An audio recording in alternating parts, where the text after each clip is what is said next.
When we got there, the Fountain Valley murder trial was in the headlines. Delta was telling people they were not responsible for them once they got off the plane. They would tell us not to shop alone. The U.S. sent marshals to the island to maintain peace. You would see these marshals in trees and things. They had rifles and all this stuff, and all of that was unnerving to me. The airport shut down at 5 o'clock. My biggest fear was, what if something breaks out and we can't get off this island?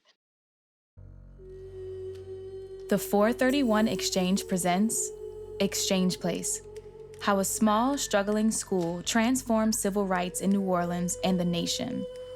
Exchange Place is the story of a school whose mission was to train mostly African American women the skills they needed to integrate the secretarial offices of the Deep South between 1965 and 72.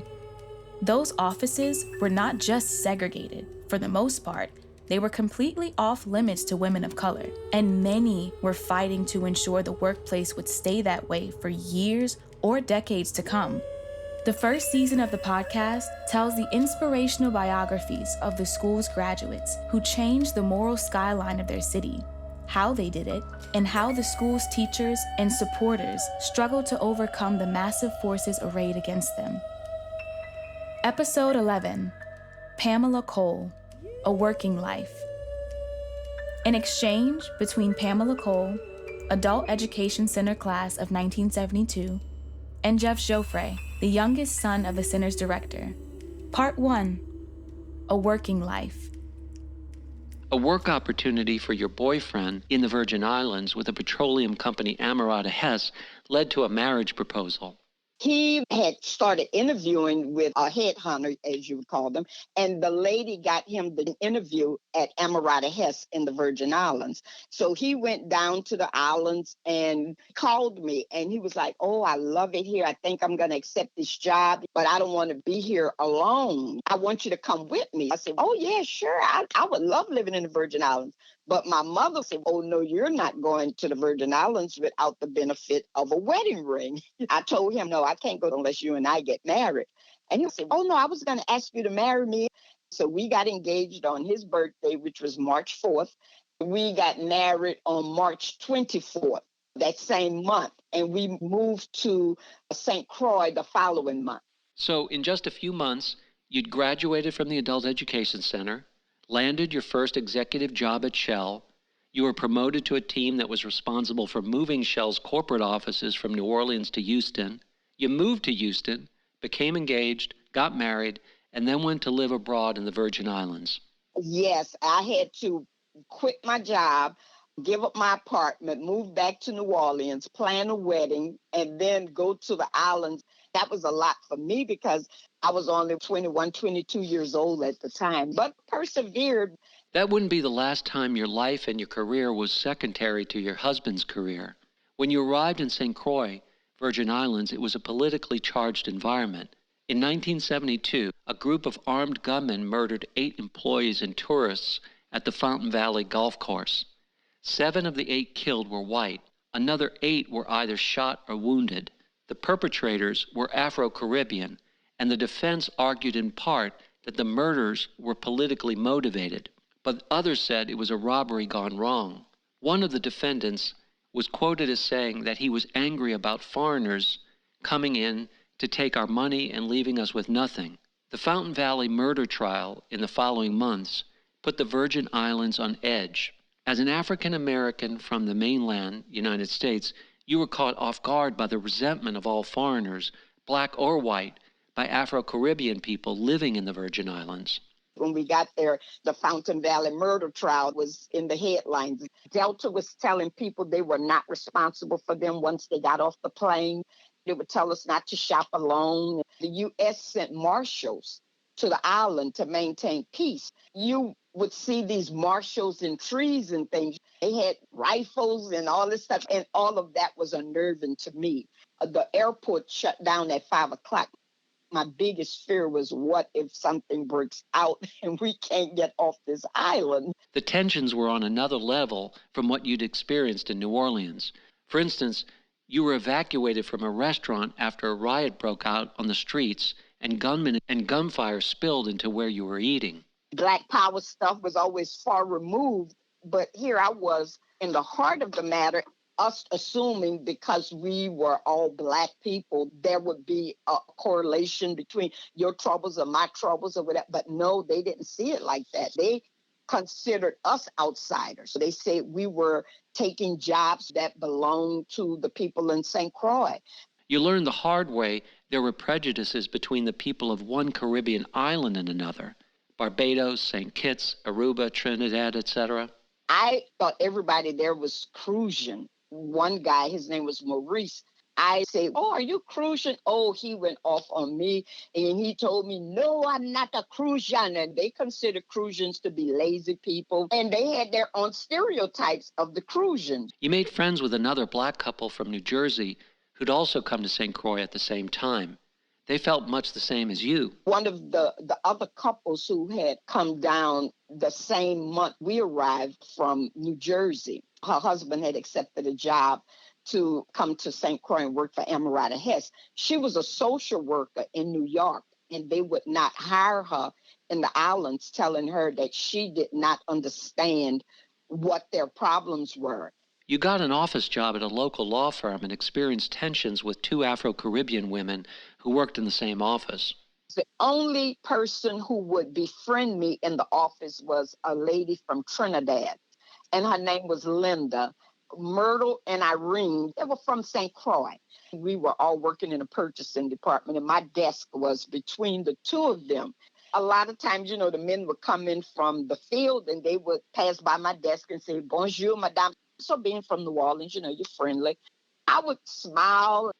They started bringing me gifts of mangoes, coconuts, and Coca-Cola would be on my desk. Myrtle and Irene would get mad, and they would talk about me as if I had gone into the ladies' room, but I would be sitting there and talk about, like, "Yeah, man, that one there, her husband, he up there on the big hill." Your husband was, quote, up there on the big hill, and like he was working with the corporate office and was sort of above all of you. I would say, "Oh my gosh, what did I do to these ladies?" And so Linda would hear them, and she would come over, and she was from Trinidad, and she would say, "Pam, pay these two no attention. They're jealous of you, girl. They're jealous of you because you're so beautiful." You, your mom, and Aunt Marjorie were all letter writers. Did you write letters home? All your food came from Miami. So a lot of the natives had chickens and goat. That's why curried goat was so popular on the island. But I would send letters home to my mom, and I would say, "I'd make me a pina colada using this Crucian rum. I get good and drunk, and that way when I go to the supermarket, I don't have to pay attention to the prices." The food prices were high because it was imported from Miami, but the rum was cheap. You felt homesick, but Ernestina, who'd come to the Virgin Islands with her husband, got physically ill from the tension of living there.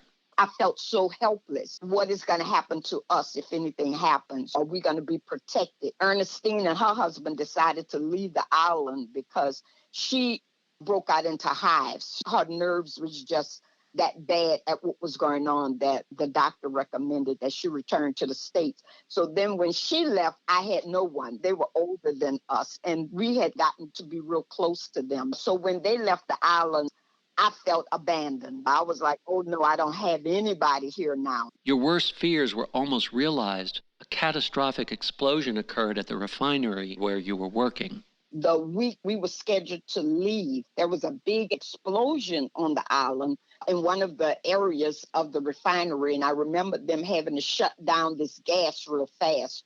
I was in the purchasing department in the actual vicinity, but towards the front end. We heard the explosion.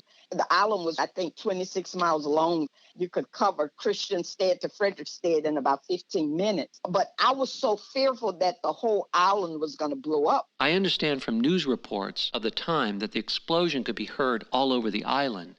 It triggered your worst fear, the fear of being stuck on the island with no possibility of rescue. Fortunately, your very worst fears weren't realized, and you were able to leave for the mainland on schedule. Out of the frying pan, back into the fire. When you moved back to the States for your husband to work at the corporate offices of Amarada Hess in Woodbridge, New Jersey, that town was so segregated that the only place you could stay was a hotel. And not just any hotel, the Holiday Inn, was the only nearby hotel that would accept black guests. The company left you to fend for yourselves, that is, to find a place to live. Many people associate segregation with the southern United States. But as we know, segregation was a nationwide phenomenon, from cities to small towns. In James Lowen's landmark work, Sundown Towns, he documented thousands of sundown towns where African Americans and other minorities could not stay past sundown and certainly could not live, or in other cases work. Richard Rothstein's The Color of Law showed how the American apartheid system was not de facto, but de jure, up until recent times. That is, not the result of circumstances, but the result of laws and policies supported and enforced by the federal government, as well as state, city, and local government and law enforcement. When I interviewed you about your career path, I was struck by how you and your husband and other African Americans knew to work within and around this system as a matter of fact. What shocks me is to be reminded that this was still a reality even in the 1970s, that you were working around these restrictions. Emirati has transferred us stateside. My husband went to work for their offices in Woodbridge, New Jersey, which was a very segregated township. We were at a Holiday Inn in Woodbridge. You could see the Emirati Hess offices very close to where we were staying in a hotel. When we were living in the Holiday Inn in Woodbridge, there were no blacks in that area. Even in the hotel, there were no black waiters. There were no black cooks. I saw nobody black.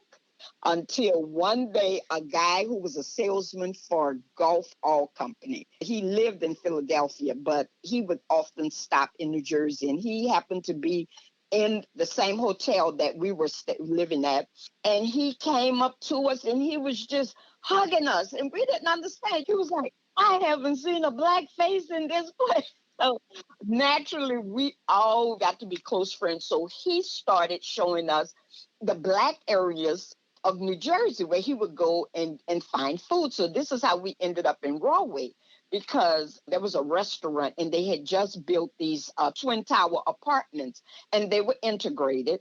The apartments were technically integrated. Was the neighborhood integrated too? It was mostly a black community where we lived.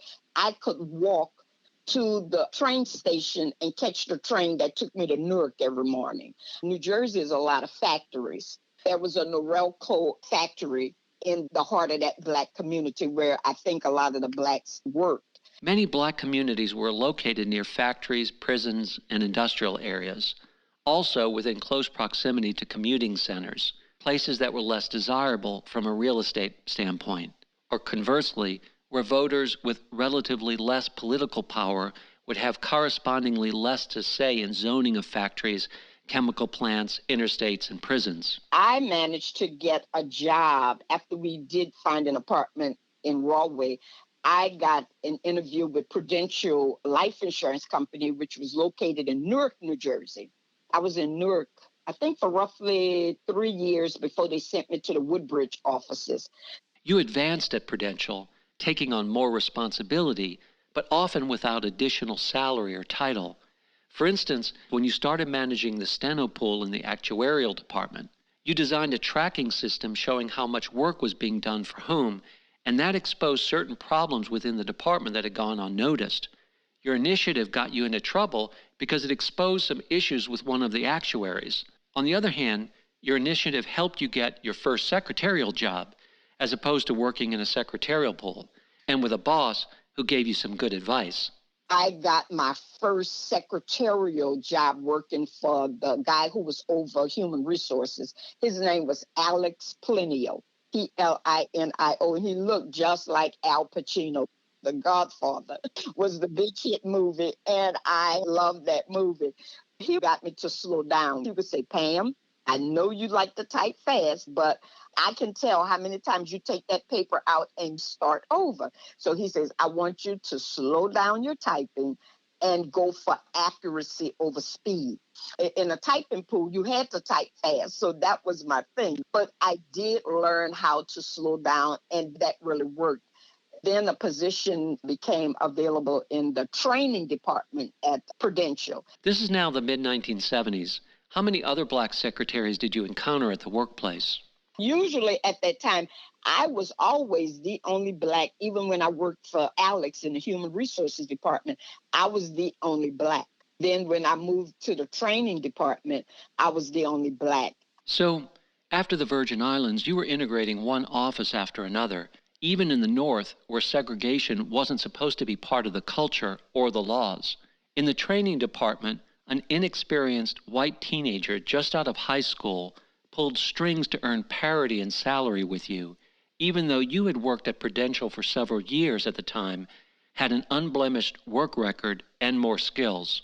In the interaction you describe, it seems like everyone, except you, took it for granted that you would understand why you're making $10 more an hour than any white person in a comparable job was a problem. This might be considered an isolated incident, but for the fact that it's hauntingly consistent with comprehensive outside studies in thousands of workplaces and our own small sampling of how black women were discriminated against in terms of pay and promotions, even as they were making progress in at least getting a foothold in the white-collar workforce.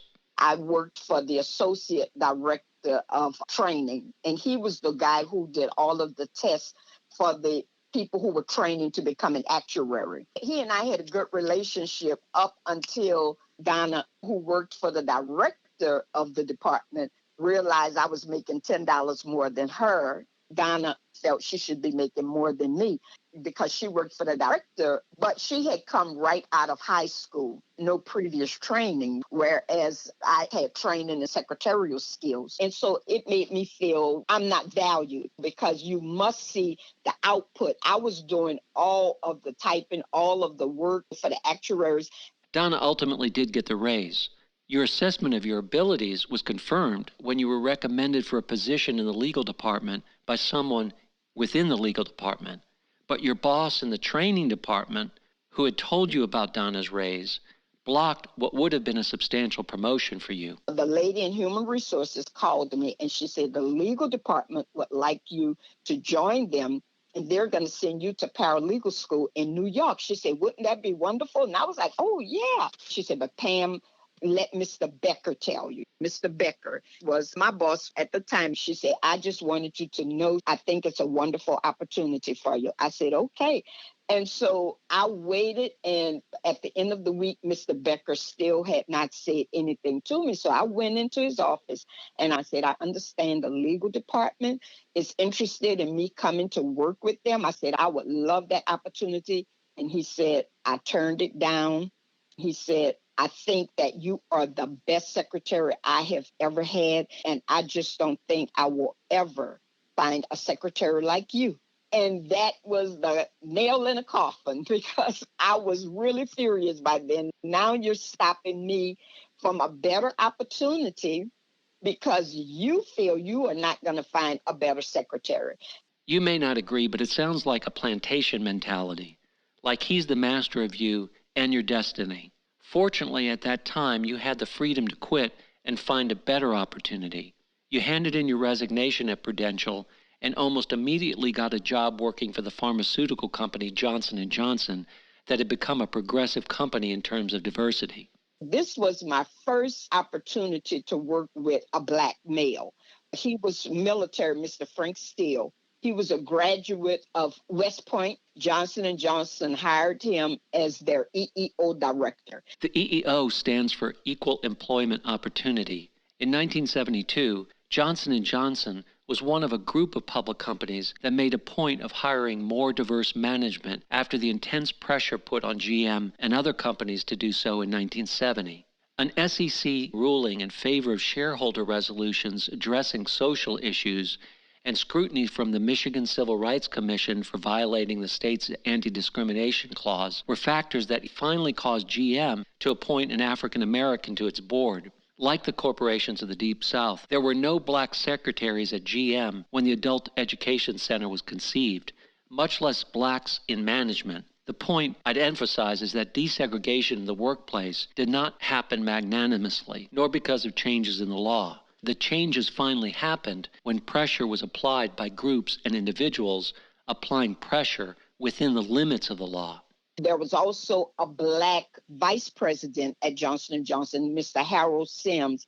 He was vice president over the Community Affairs Department and had previously been heading up the National Urban League before Vernon Jordan.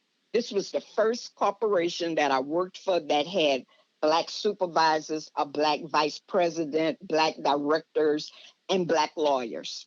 You were amazed by the feeling of working in a vertically desegregated company, and your responsibilities expanded beyond the secretarial offices. You became a trusted colleague of men in upper management, especially Harold Sims, whose mandate was to represent Johnson & Johnson to the minority communities and recruit African Americans and women managers into the company to reduce chances for inflammatory situations as experienced at AT&T, Polaroid, Sears, and Macmillan and Company, to name but a few. I used to coordinate their participation every year with the National Urban League, like setting up the hotels, getting their hotel reservations made, making sure the Blacks going to attend, which was usually Harold Sims, my boss, and some of the Black lawyers. So I was meeting so many Blacks with high-level positions. I had never had that opportunity before. I think I really blossomed at Johnson & Johnson. I started taking classes at Rutgers Community College at night.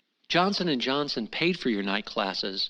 Meanwhile, you'd moved to New Brunswick, and you were starting to enjoy all that part of the country could offer. I love New Brunswick. I love being near Trenton University. My friend Marjorie, one of my neighbors, worked for Princeton University. Marjorie and I started taking classes at New York School of Visual Arts on Saturdays. And my husband started taking camera. He wanted to take photography. So on Saturdays, we would take these classes, and it would last like from maybe 9 to 12 in the afternoon. And then we would spend the day in New York. I did not mind New York just being there because I knew we would leave at the end of the day. But then we ended up moving to New York, and I just thought it was going to be the worst because at the time they were predicting the stock exchange was going to fall and jobs was going to leave New York. And so a lot of people had started bailing out of New York, which is how we were able to get an apartment so fast. Just as you were becoming acclimated to the East Coast, and even though you were thriving at your job, your husband wanted to quit his white-collar job in accounting to pursue a career in photography, and you supported him. I didn't want to leave. I wanted to remain at Johnson & Johnson. He wanted us to move to New York because he wanted to do his trip, as he said. He wanted to become a professional photographer. Unfortunately, that meant quitting your job and moving to New York City. You got a job working for a management and financial consulting firm in Manhattan called Towers, Perrin, Forster, and Crosby. Simultaneously, you enrolled at Rutgers University to get a communications degree. I worked for Towers, Perrin, Forster, and Crosby. They were a management consulting firm. I was in the communications division. When I was at Rutgers, I started with being a communications major. Then when I moved to New York, I enrolled at Fordham because it was my desire to get a degree in communications. Towers Perrin, their secretarial pool was slightly different. When you worked for clients, you were required to take a cab, go up to Wall Street, and deliver benefits packages for various companies to show the employees how much money their employer was spending on their benefits. I had never had that experience. All of a sudden, I'm able to go here, take a cab, and it wasn't be back in 10, 15 minutes. It was like when you come back, you would start another job because you had to keep a timesheet for every client you perform typing for. And I love that. At the same time you applied to Towers Perrin, you applied to work at Columbia University. You didn't get the job, but it sparked your freelance career. I had applied at Columbia University, and the guy, he would say, you say you take dictation at 35 words a minute, 40 words a minute. I said, yeah. He said, this is 40 words a minute. And he just blah, blah, blah, blah, blah, blah, blah. And when he asked me to read it back, and I read it back to him, he said, I still don't think that was 40 words a minute. And he did not give me the job. You took dictation at a high rate, maybe 40 words a minute, but even after you read it back accurately, he still didn't give you the job. It kind of reminds me of those Jim Crow voter registration tests where the registrar would have the discretion to fail a black voter or a poor white voter who didn't own property, because the registrant couldn't recite the Constitution perfectly or interpret some obscure statute that a white landowner would never even be asked about. After the interview and the dictation test, you noticed on a bulletin board there were a lot of law students looking for a secretary to type their papers or resumes. On my way out, I did see some students had in the little room, they needed typing. So I took down a few numbers. And so that was primarily how I was getting my own work. That sparked a whole side career as a freelance secretary. A friend of mine introduced me to a young lady who was dying of ovarian cancer, and she had a freelance secretarial service. She asked me, "Can you help her, Pam?" And I was like, "Okay, sure, I'll help her." That's how I got into it. It was because this lady was at the point where her debt was imminent, and she was telling me, "I will turn over all of my clients to you." The same young lady who introduced me to her also put me in contact with a gentleman who had his own business, and he needed secretarial help. I felt, okay, I can do this. I went ahead and set up a contract with IBM to get an IBM Selectric. For $50 a month, they gave you the Selectric typewriter, all your supplies, your paper and everything. And to maintain the contract, you just paid them $50 a month. So it was a good setup for me. You maintained a thriving side hustle to go along with your day job at Towers Parent. You became well respected in both places for your attention to detail along with speed. It was a side hustle, and that attention to detail really helped me because I was doing work for people who relied on me to get it right. I was typing theses and dissertations. I was typing manuscripts for authors who were trying to get books published. What I did was create a template that would help me stay within my margins for whatever position or whatever job that I was doing. But again, it required attention to detail because people did not want a lot of whiteout. So you had to make sure that your typing was correct. Sometimes it meant starting a whole page all over again simply because you had an error in it. I wanted it to be perfect. Some people say, "Nah, don't worry, you don't have to get it perfect, Pam." But that's something that's been ingrained in me. Despite all the challenges of balancing a 9-to-5 job with a private secretarial service and going to school, you were enthusiastic about what you were doing, especially because of the education you were getting from school and on the job. I was enjoying the type of work I was doing, theses, dissertations. I felt like I was learning from the people I was typing for. While your business was flourishing, Lionel's photography career wasn't doing as well. Taking on the extra work was a way of supporting him so that he could afford to keep going. I started doing this just as a way for me to have extra money because my husband wasn't that overnight success he thought he was going to be. Okay, I'll take on the rent. And then it got to be one thing after the other. So I felt, hey, you're not really meeting your end of this. When we moved here, it was so that you would become a photographer, but at the same time, if you see where it's not working for you, you would get a full-time job again. And that was not happening. But in the end, what doomed your marriage with Lionel wasn't so much the money as how he took out his frustrations on you. He blamed you for not quitting your 9-to-5 to help him promote his portfolio. He was becoming abusive. Things were not working as he had planned. People would say, "Oh, girl, it's just your first year of marriage. Second year, it gets better." We were going into our 7th year of marriage when I decided this is it. After separating from your husband, you decided to return to the South. You knew the job opportunities in New Orleans would be limited, so you decided to try your luck in Houston. I got a job on the first day out. In 79, Houston was still in all of the big jobs from New Orleans. I went to Houston and I interviewed at Gulf, Shell, and Tenneco. Told me go have lunch and come back. They made me a job offer to work in the human resources department. You found a mentor in your job at Tenneco, but even in 1979, prejudice, entrenched inequality in pay, position, and opportunity was a natural part of the workplace. Sometimes the prejudice was out in the open.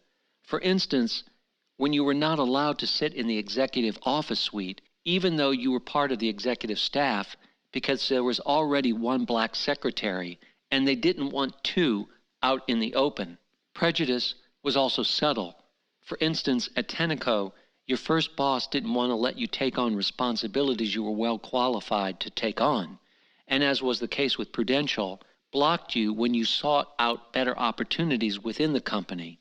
You were also a first-hand witness to violations of the Equal Employment Opportunity Commission guidelines and high-level bosses who expressed their prejudice against people of color. When I was at Tenneco, my boss was Kurt Lloyd, the director of human resources, and sometimes he didn't want me to type certain letters, but he would give it to me to file. Every time I tried to bid on another job, he would say, no, I don't think you're qualified for that job, and he would not sign off. So he went on vacation, and I got the assistant director of human resources to sign off for me to interview for a job in the legal department for the subsidiary company called Channel Gas Industries. The general counsel, their French Caden head, interviewed me for the job, and he said, I know you don't have a bit of legal experience, but I'm going to hire you because I see something in you. So he hired me, and when Kurt Lloyd came back from vacation, he was furious.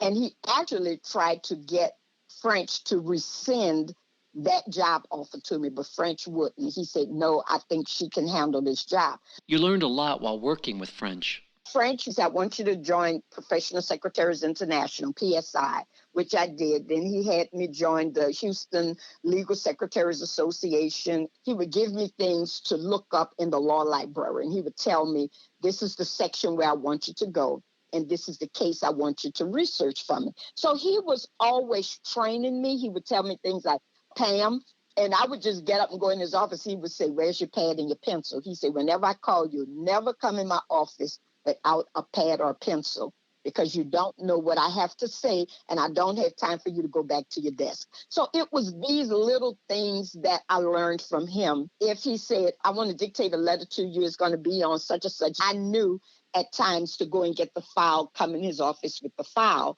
and so could proceed from there. As with your other jobs, it was rare to see another black secretary. So when you did meet one, it was usually memorable. When we became so large, Channel started acquiring a lot of smaller gas companies. One was Louisiana Intrastate Gas that was out of Alexandria, Louisiana. They acquired that company, and they brought in some of the people from Louisiana. One of them was a black secretary named Alzada. Alzada and I used to speak on the phone, but I couldn't tell she was black. I assumed because of her name, Alzada, but I didn't want to say it and be wrong. When she finally came to Houston, she was the other black secretary in the department. 2 black secretaries in the same office were too many as far as the top managers of Tenneco were concerned. When your team was consolidated with a new subsidiary, you had to sit in a side office because there was already 1 black secretary in the executive suite. The president of Channel had a black secretary, and then the general counsel had me. I don't think Tenneco wanted any blacks in that executive office, because when they returned us to that main office building after Channel Industries became so large, the top floor was where the executives at Tenneco were. We were down on the 3rd or the 4th floor of the building. The president of Channel Industries had a black secretary, Marjorie, while you worked for the general counsel of Channel. The entire executive office of Channel was located on a lower floor away from the executive office of the parent company, Tenneco. The top floor was not integrated at all. You and Alzada were kept in a side office near the legal secretarial pool. Instead of being right outside of French's office, which would have been more natural if race wasn't a factor, you ferried between the legal department and French's office. Marjorie integrated the Channel Industries executive suite. There was a door where French came that led from his office into the legal department office. When he needed me, he would call me, and I would go in his office and take whatever dictation he needed me to take, but I would go back on my side in the legal department, type it up, and that's how we worked. Your working life changed when French retired. He told me that they were going to probably retire him and try to get you out the legal department. He said, I want you to enroll in paralegal school because this department will need a paralegal, and I want you to be able to get the job. So with that, I went to paralegal school, and when I returned, French was gone. They told me that the guy who was going to replace French was bringing his own secretary. Now, Mary Brumby was female and she was Caucasian. She was allowed to sit in that same executive office where I was not allowed to sit. Knowing that you weren't allowed to sit in the executive office, segregated within a larger office, how did that make you feel? I tried not to be so pessimistic about my position because I was just happy to be able to be employed and able to afford my own way. I knew we were grossly underpaid. I saw that when I worked in human resources and I had access to salaries, and I would see where Caucasian girls with just a high school education was making over and above what a black female with a 4-year college degree made. There was a myth that black women were more valuable than, say, a white woman or black man because it checked off an additional box in terms of diversity, the black box and the female box.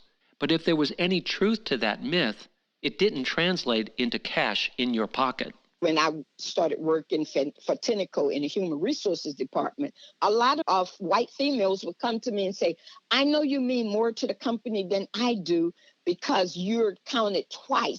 The equal employment opportunity records that the company maintained counted me as a minority and as a female. It did not put any more money in my paycheck.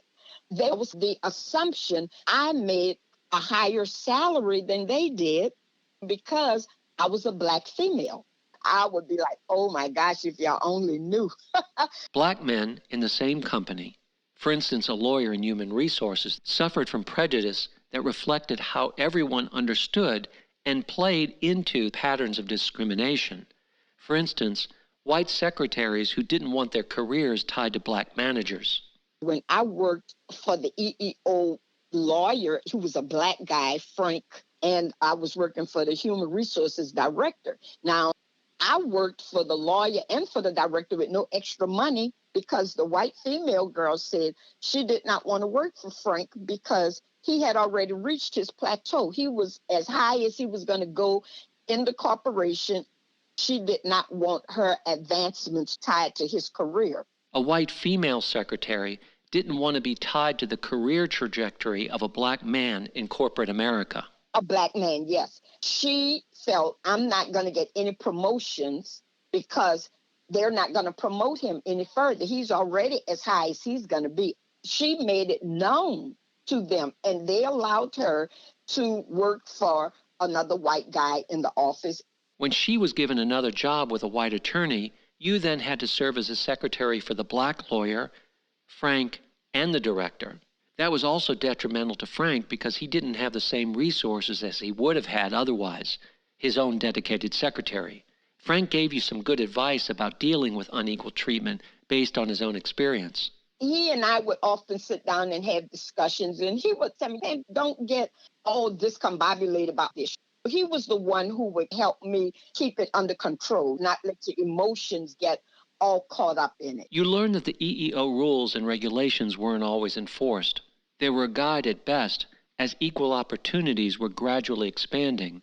As a black man and a lawyer working for human resources, Frank had to navigate this new terrain. I sat in on a meeting to take notes where a white female had come to complain about her boss. When they interviewed her boss, he told them, I'm going to fire her when I go back.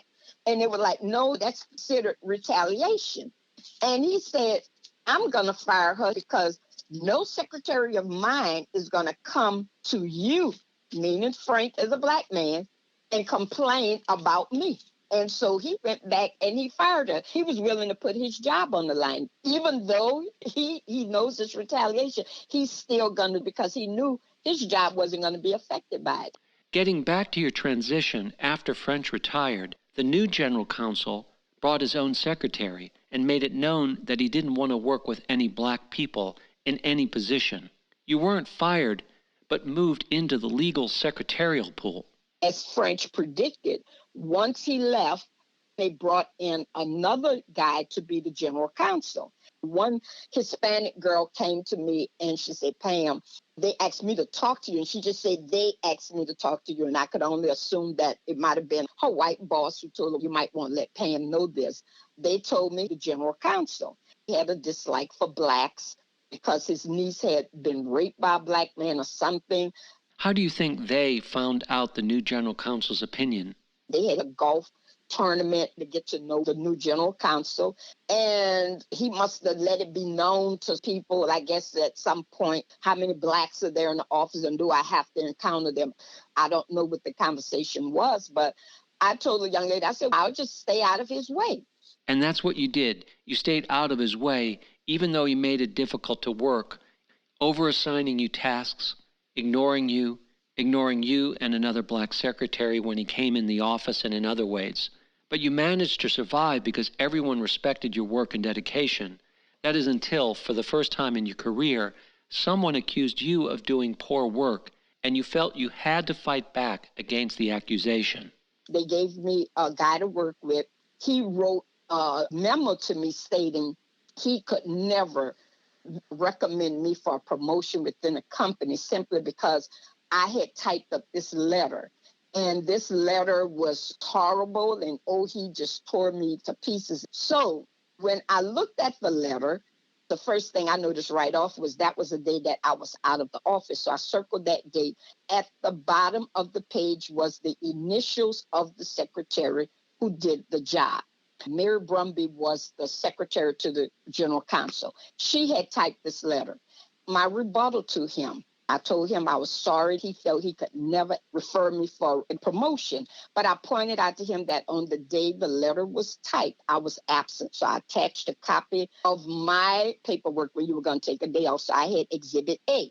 Then I told him that when I was in secretarial school, the mark of a secretary to show pride in the work that she took. If you took dictation from your boss, his initials was first with a slash and then the secretary who typed it up. I said, this is done so that the correct responsibility could be placed. You also had a different workflow that most of the time prevented mistakes like the ones Mary Brumby had made. Mary was the secretary who had usurped your position when French retired, the same one who was allowed to sit in front of the general counsel's office in the executive suite where you weren't allowed to sit. I told him how most jobs I had, secretaries were required to proofread a letter with another secretary. And then both of you would initial that letter saying, she typed it, I proofread it with her. That way, if bad stuff went out, both of you got reprimanded. This is how I worked when I was with Towers, Perry, Foster, and Crosby in New York, because they wanted the work to be top-notch when it left their office. And we never had problems with proofing. And so I had gotten into the habit of working like this. You knew you were in a no-win situation. Your reputation had been impinged in a written accusation that would be added to your employment file. You had irrefutable evidence that the accusation was wrong. You wanted to correct the file, but you knew that your position as a black woman correcting a white superior was problematic. You'd been in similar circumstances before, and it generally didn't go well for you even when you were clearly in the right. When I put all of this together, I went to HR first before I spoke to my boss about it, and I gave them a copy of what he had given me. I knew it was going to be some mess behind it. So when I got back, I went to my attorney and I brought him the letter and I gave it to him. Like I expected, it did not go over well. French Cadenhead, the general counsel who saw something in you and encouraged you to become a paralegal, had good instincts. You won the argument, but now without repercussions. Shortly thereafter, they deemed I was no longer needed in the legal department, and they sent me to work in the contracts division. Before they did that, they made me work for the only non-attorney in the office. Houston had ceased being progressive to me. By then, I was a mother. I had my son. He was 2 years old. I had come to Atlanta for a visit with my sister. Houston wasn't the progressive city you'd hoped it would be. After over 11 years at Tenneco, you were tempted to move closer to one of your sisters, Eunice, in Atlanta. I bought the Atlanta Journal-Constitution and took it back to Houston with me. And I started applying for jobs. And all of them were interested, but they said, we would be interested in interviewing you once you move to Atlanta. This was right around 89 when a lot of companies were downsizing and doing different things creatively with employees. I was going on my 11th year with Tenneco. So I went in and talked to my director, who I had a very good relationship with.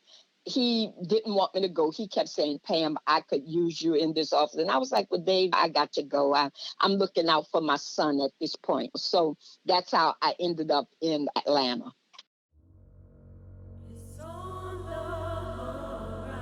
Part 2, Today and the Future. Your mom, Dorothy, always wanted to have a big celebration to renew her vows to your dad and make up for the small celebration they had when they were originally married around 1940. Shortly after the celebration, June passed away. He died in 1991, 4 months after they celebrated their 50th wedding anniversary. They got married in October, but we did it at Christmas. So family who would travel at Christmas would come home for that. It made my mom so happy. She was specific on all the details. She wanted all the kids in white and gold, and all of the grandkids participated in the ceremony. She was so proud of that moment. To the end, he tried to live life to the fullest, enjoying his family and his neighborhood. When he was diagnosed, they told us my dad had 6 weeks left. He had bone marrow cancer, lung cancer. So he decided to come home and live his last days at home. So we brought him home, and his last days were spent sitting on the front porch, waving and saying hello to everybody. He died in his sleep. After your father died, your big brother Pete, the prodigal son, the artist, protector, spent more time at home with your mom after living many years in the projects as sort of an enigma. Even when we left the project, Pete wanted to stay there because he had been accepted. He didn't have anything to prove to anybody. So he felt, this is my home. But every now and then he'd show up and they'd spend a night or two and then he was gone. Didn't have anything to prove, especially to your dad. Your mom had a special bond with Pete that made you and your sister think he was spoiled. Later in life, after my dad passed, he would spend more time at home with my mom. And so we would tell my mom, Mama, you give Pete too much attention. All his life, you've catered to him and da-da-da-da. And one day, my mom told me, she said, I raised you girls to be strong, but I didn't do it with him. You always know the child that needs you the most. I had never looked at it like that. I just thought my brother was a spoiled, rotten boy, but she was trying to make up for what she felt she had let down in him.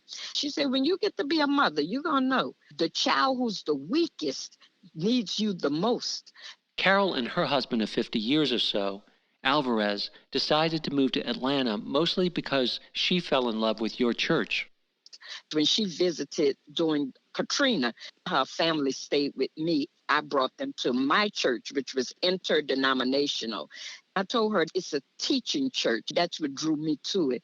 I wanted to know the Bible, but I needed to truly understand it. She so enjoyed the delivery. She said, oh, girl, we're going to find us a house here in Georgia. She said, because I'm going to join this church. Carol and Alvarez eventually returned to New Orleans, even though most of Carol's family, you and your other sisters, Carol's children, and other nieces and nephews had moved to Georgia and North Carolina. Carol and Alvarez bought a house in Slidell so he could be close to his family. Carol died in 2012, but she was passionate about Bible stories until the end.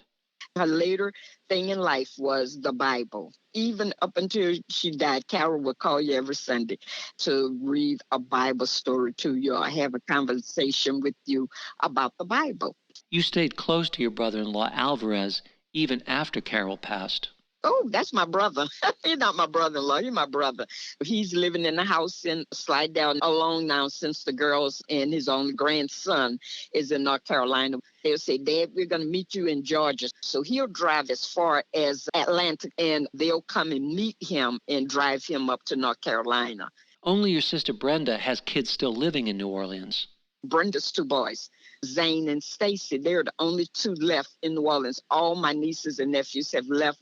One just moved up to New York, and Carol's 2 daughters are both in North Carolina.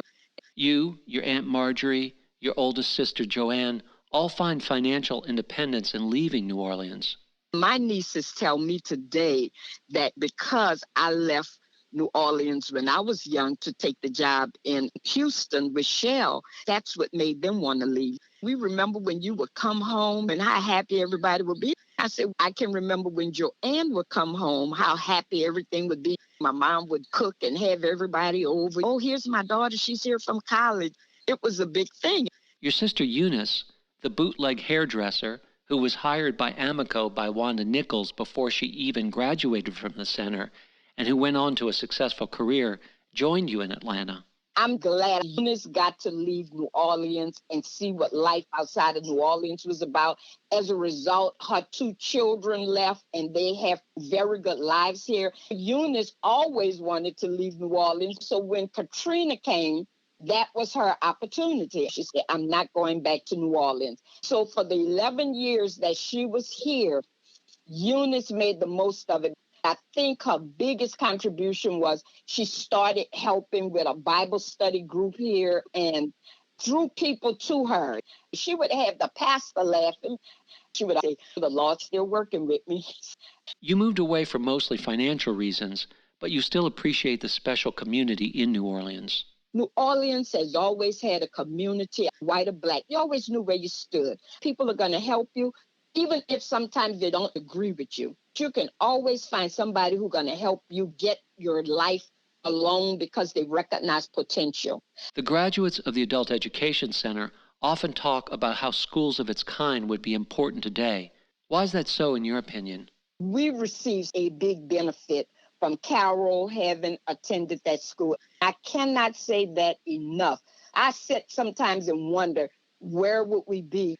I often talk to people when I meet them about the Adult Education Center and how important it is to give people a skill. Now they are realizing a 4-year college degree is not going to be for everyone. When you come out of high school these days, everybody expects you to know exactly what you want to do and exactly what you want your career to be. Most high school students today, they're far more removed from knowing whatever gift God has given us.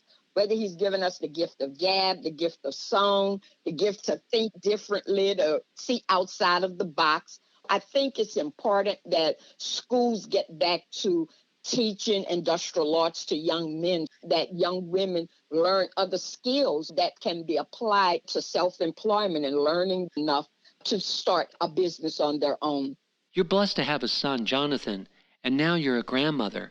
What's your favorite thing to do with your grandson? Always trying to feed his imagination. I truly see him as being a kid who's going to go far. So right now, while I got this time with him, I'm always challenging him and seeing what it is he likes and then just feeding it. My son said, Mama, you're doing too much with him. He got all these toys. I said, one day he's going to stop playing with toys, but that idea is still going to be in his head. I said, that is the seed you want to plant and watch it develop and nourish it and watch it blossom. There was a teacher at the Adult Education Center who turned you on to a poem by Connie Cullen that stuck with you all your life. The poem's called Song in Spite of Myself. Yes, it was a nun. I think she was our speech teacher. One day after class, she called me, and it was a typed out version of that poem. When I got home that night, I just had to have Carol read this poem. Carol loved the poem, especially when you got to the last stanza that said, mind that frets may find control, and a shattered heart find mending. Give but a grain of the heart's rich seed, confine some undercover. And when love goes, bid him Godspeed and find another lover. And I don't know why that particular stanza just really stuck with me, but it became my poem to most women on Valentine's Day. I would literally send everybody I knew a handwritten version of that poem. For me, that poem says, be careful who you give your whole heart to. Never love with all your heart. That poem reminds me of one of the themes of Toni Morrison's Beloved, especially in the character of Paul D., who says, love can split you wide open. Paul D., as a former enslaved person, suffered the worst trauma imaginable, the trauma of being forcibly separated from his family, a common occurrence prior to the Civil War. He keeps his feelings locked up in what he describes as the rusted tobacco tin that is his heart. But in the last part of the novel, he encourages the main character to forget the trauma of her past and build a future with him. He offers to give all of his heart to her. He says to Sethe, "You are your own best thing." It sounds like with your son, your grandson, Carol, and all your family, that you do love with all your heart. Are you still looking for romantic love? I'm single and I have been single. And I tell people it is by choice now. I never gave up on love. It's just that I gave up on finding what I thought was true love. You're still enjoying work in your 70s. You say you're thinking of refiring, not retiring. You're thinking of pouring your whole heart into another endeavor after being a secretary, paralegal, and administrator. You say you have a lot more you want to accomplish. I've emptied myself of one job, but I'm ready to move to another, whether it'll be part-time, working with kids in a school to learn how to read, or working with somebody after school. I always put things to God saying, hey, is it time for me to just walk away from working? I don't just give 100%. I tell people every day I go to work, I go to give 110% or more, because I don't just do the job I have to do. If I see a void somewhere that needs to be filled, I try to fill that void. Maybe I'm trying to do too much. I don't know, because I've always worked this way. You're inspired to pour your energy into the lives of younger children. Because I have grandbabies now, I want to concentrate on children who need a grandmotherly figure, who need somebody to read to them, somebody who's going to help them get over anxieties. I do it with my grandbabies. My son said, Mama, you come here and they just quiet. I tell them, I say, they listen to your heartbeat. For 9 months, a baby sits in the mom and she's listening to that heartbeat. When she's snatched out at birth, that security is gone. She doesn't hear that mother's heartbeat. She's hearing noise. It's frightening. I say, so to give your child confidence, let them hear your heart. But if your heartbeat is going to be erratic and you screaming, I say you upset them. They don't have that confidence because they know something is not right now with you. Mama, you sprawling them. I say there's no such thing as a sprawl baby. The ones who are sprawled and the ones who don't get love. These are the spoiled kids because they don't get to know a tender, loving heart. So this is what my next step is. It's not so much doing the secretarial day-to-day things, but it's now the portion where your mother was, the love, the overpouring of love, and just wanting to help somebody get along in life. That concludes episode 11 of Exchange Place. Pamela Cole, A Working Life. Please join us for the final episode of Season 1, entitled A Cowardly Lion. This has been a presentation of the 431 Exchange. We're a nonprofit organization dedicated to adults seeking to transform their lives through continuing education. We invite you to learn more about us by going to our website at www.431exchange.org.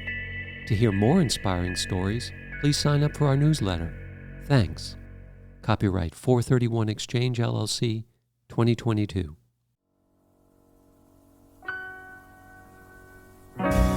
Simpler times, simpler thoughts, and simpler feelings,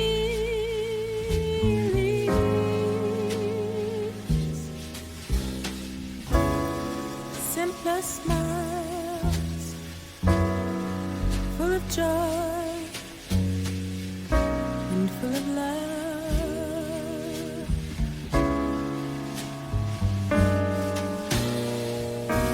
Simpler ways, simpler truths,